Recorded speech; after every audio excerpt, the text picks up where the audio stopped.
Welcome to Live Darts TV. We're here at the MJK Bradford Masters and we've got local boy Joe Cullen. Joe, thanks for joining us.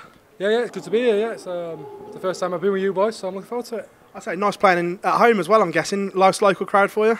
Yeah, literally. I think it's 300 yards up the road, so I've walked to the venue tonight and walk home, so it's better than the long distance, what we're used to normally. Great season for yourself so far, into the top 16 in the world for the first time. Must be over the moon with that. Yeah, but the rankings aren't a big thing for me. Performing well on TV, the rankings come and speak for themselves, so it's more about just getting consistent on TV and pushing for things next year. Just being in that top 16 opens so many more doors though, like the World Series potentially. Would you like to go and play on that stage wherever in the world? Obviously everyone would like to play in the World Series, but it's not a ranked event, so it's not top of the agenda, but obviously I want to get on the World Series, push for the Premier League, and same as every other darts player. I'm sure you've heard the same before, millions of times. Great match play for yourself. Big quarter-final for the first time on TV. Flygate though, have you got over it? Have you watched it back since? Yeah, I've spoken to Gary since. I'm not blaming the fly. It's just if it was before my release, I think I would have sort of reset and maybe thrown. But that's not the reflection of the whole match. It was a great match. Looking back on it, at the time I was absolutely devastated. But I've got over it now, and I look to the future. It's put me in good stead. It's put me on the map, so to speak. Everyone sort of knows that I could do it on that stage for that amount of time. So it can only be a good thing.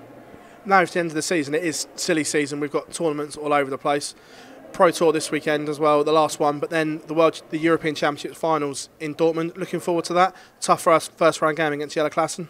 Yeah, but I think the consistency of the Euro Tour this year, I genuinely don't think it's an easy draw. Maybe in front of a camera you'd say, oh, there's not an easy draw, but it genuinely isn't.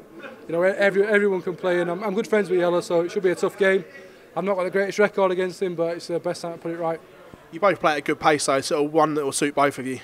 Yeah, definitely. Yeah, it's obviously I prefer to play a player that plays a similar pace rather than some sort of slow player. But it is what it is. If my darts are good enough on the day, which I'm sure they will be, but hopefully I'll get over the line. From there as well, we've just got the Players' Championship finals, the Slam, the World Championships. Have you set yourself any goals that you want to achieve in them? I know every player wants to win them, but have you set yourself any mini milestones in between? Yeah, well, to be fair, my floor form's been awful this year, so I was lucky to get to the Players. And as for the Grand Slam, I've never actually competed in it. Last year I won 2 events. I thought I must be in it now. Still no, everyone kept knocking me out, but I suppose the goal is to get into the Grand Slam itself, and it's all free money. Then I've never played in it, so I'm not defending anything. It's all free money, so it's all tops up the rankings. We talked a lot about rankings in this interview. Do you find it frustrating that this tournament's ranked, that one's not? Trying to find the balance of where is and where isn't, because so many players play well in the non-ranked ones, and then don't live up to it in the ranked ones. Is that tough? No, I think that's down to their mentality. They're obviously thinking this isn't ranked, it doesn't really matter. They relax a little bit, they play a lot better. It is what it is, but the amount that players moan nowadays, the thing is, we're earning a good living, we could be working, at supermarkets, things like that. We're earning a massive living for doing something that we really love, so what's the point moaning? Again, we follow you on social media as well. Problems with trolls recently. Do you find that really frustrating after games, where you get proper slated sometimes after games and there's nothing that can really be done about it? I genuinely enjoy it. I think you was one slating me as well, was you? No, my comment was, your A game is brilliant, but at the moment your B game isn't quite there. So I praised your A game.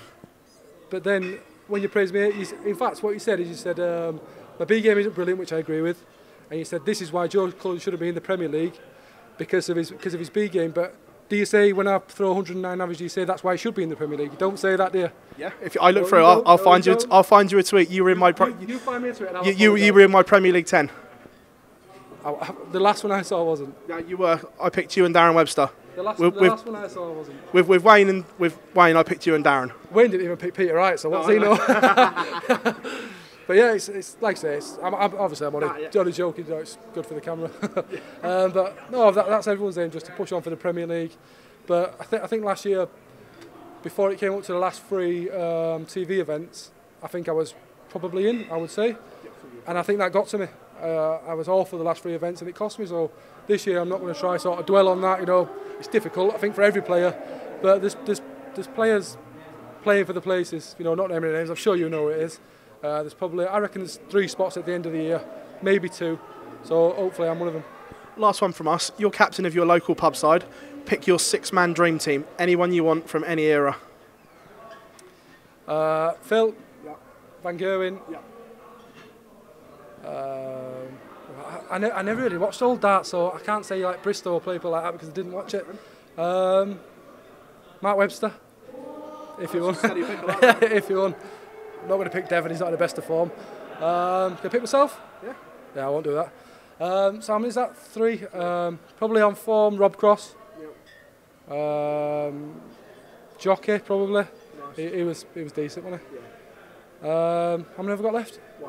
1. Who was really good at darts? Does it have to be to do with darts? No, doesn't have to be. I've Ronnie O'Sullivan then. Well, that's a great shout. Love that, Joe. Thanks for joining us at Live Darts as always, mate. I'll say let you get ready for the next round here. An absolute pleasure. Thanks very much, mate. Thanks very much.